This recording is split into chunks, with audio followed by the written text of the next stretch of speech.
Hello students, let us revise the next chemical properties of haloalkane, that is beta elimination reaction. So beta elimination means in this reaction there is elimination of something, and what will be, let us discuss that. This reaction is also known as dehydrohalogenation reaction. Dehydrohalogenation reaction, D का मतलब क्या होता है, removal. Hydro means H और halogenation मतलब halogen, तो minus H x, यहाँ से एच एक्स का रिमूवल होगा. तो अब हम देखते हैं, यहाँ पे मान लो एक कोई भी कंपाउंड है, like there is B R and it is H over here. तो जो कार्बन के साथ फंक्शनल ग्रुप जुड़ा है उसको हम अल्फा कार्बन बोलेंगे, एंड उससे लिंक होता हुआ carbon beta carbon. So this K R will eliminate with B R, so there is formation of K B R, and यहाँ से क्या होगा, ये H और ये OH रिलीज हो जाएगा. सो यहाँ पे क्या होगा, एलिमिनेशन हो रहा है के बी आर का एंड H2O का. सो यहाँ पे क्या है, कोई भी एक एल्कीन की फॉर्मेशन हो गई, and that alkene is ethene. So this reaction is dehydrohalogenation reaction, that is involve removal of HX. यहाँ पे HX के जो कंपाउंड है वो रिमूव हो रहे हैं, and in this reaction hydrogen atom is remove from the beta carbon. Hydrogen atom remove हो रहा है बीटा कार्बन से, hence such a reaction is a type of beta elimination reaction. तो मतलब अल्फा के साथ जुड़ा हुआ कार्बन बीटा होता है, एंड अल्फा कार्बन वो होता है जिसके साथ मेन फंक्शनल ग्रुप जुड़ा होता है. तो यहाँ से क्या है कि हाइड्रोजन बीटा कार्बन से रिमूव हो रहा है, तो इसलिए इसको बोलते हैं कि बीटा एलिमिनेशन रिएक्शन है. अब यहाँ पे प्रोडक्ट कैसा बनेगा, that is very important. Saytzeff rule के अकॉर्डिंग, ये रूल किसने दिया था, अलेक्जेंडर ज़ेटियर ने. इस रूल के हिसाब से डीहाइड्रोहेलोजिनेशन रिएक्शन मतलब जहाँ पे HX रिमूव हो रहा होगा उस रिएक्शन के अंदर the preferred product is that alkene which has greater number of alkyl attach to the doubly bonded carbon atom. मतलब यहाँ पे क्या है कि जब HX रिमूव हो रहा है तो यहाँ पे क्या कि एल्कीन बन रहा है, तो एल्कीन वो वाला एल्कीन स्टेबल बनेगा जिसके अंदर जो कार्बन डबल बॉन्ड कार्बन के साथ मोर नंबर ऑफ एल्काइल ग्रुप होने चाहिए. The alkyl group will be more in number and that will be the stable product. और इससे काफ़ी सारे क्वेश्चंस पूछे जा सकते हैं, एंड इस बार के जो सैम्पल पेपर है उसमें भी सेट्ज़ेफ रूल के अकॉर्डिंग क्वेश्चन है, तो इसको अच्छे से कर लेना आप लोग. So like we have taken a compound over here, this is alpha carbon atom, क्योंकि ये क्या है, यहाँ पे बी आर है, और अब अल्फा के साथ जुड़े हुए कार्बन बीटा होते हैं. ये वाला भी कार्बन बीटा है और ये वाला भी कार्बन बीटा है. तो अब रिमूव H कहाँ से होगा, क्योंकि H तो कहाँ से रिमूव होना होगा, बीटा कार्बन से. तो अब बीटा कार्बन से रिमूव होगा, जैसे ही एल्कोहलिक KOH आएगा यहाँ पे, तो यहाँ पे ये रिएक्शन होगी बीटा एलिमिनेशन रिएक्शन बोलेंगे इसको. This is beta elimination reaction. अब यहाँ पे हमें ये चेक करना है कि स्टेबल प्रोडक्ट कौन से वाला एल्कीन बनेगा.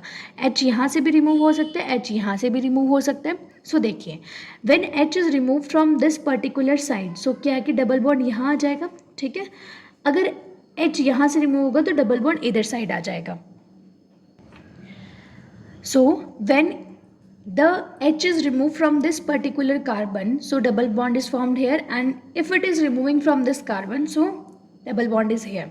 सो अगर हम बात करें पेंट 1 इन की और पेंट 2 इन, तो इसमें से स्टेबल प्रोडक्ट कौन सा है, यस ये वाला पेंट 2 इन वाला, क्योंकि यहाँ पे जो डबल बॉन्ड के साथ है इस साइड भी और इस साइड भी ज़्यादा सारे क्या है, एल्काइल ग्रुप अटैच्ड है. तो जब एल्काइल ग्रुप ज़्यादा अटैच होंगे डबल बॉन्ड के साथ, वो वाला स्टेबल एल्कीन बनेगा according to the Saytzeff rule.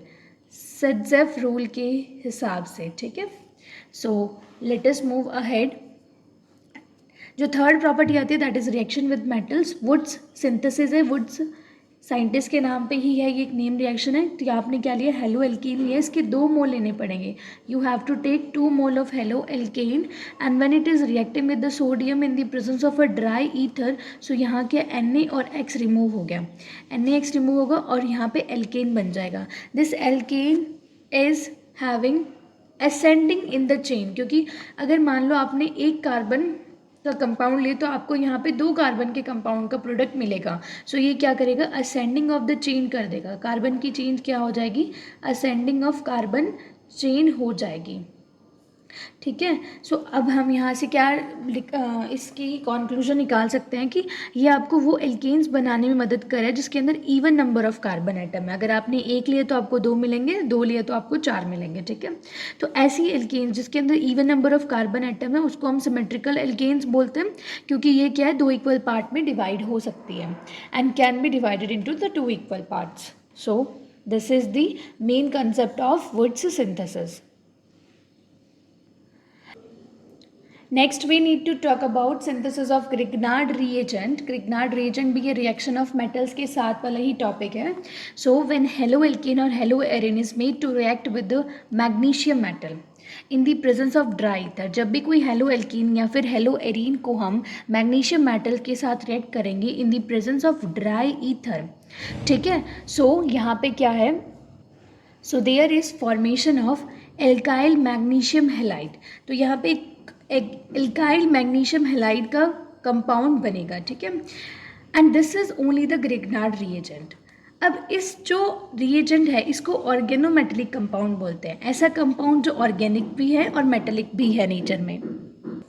So alkyl magnesium halide और एराइल मैग्नीशियम हैलाइड, इनको हम क्या बोलते हैं? Organometallic compound. So one more important information about Grignard reagent, that is this reagent is always prepared and stored under anhydrous condition. Anhydrous condition मतलब जहाँ पे water ना हो, क्योंकि in the presence of water it vigorously react with the active hydrogen of water. क्या होगा कि जो भी Grignard reagent water के presence में रहेगा तो ये water के active hydrogen के साथ react कर जाएगा and again वहाँ पे alkane बन जाएगा and MgOH will be removed out. So that's why Grignard reagents are always prepared and stored under the anhydrous condition. और important thing क्या है कि इनको हम कौन से कंपाउंड बोलते हैं?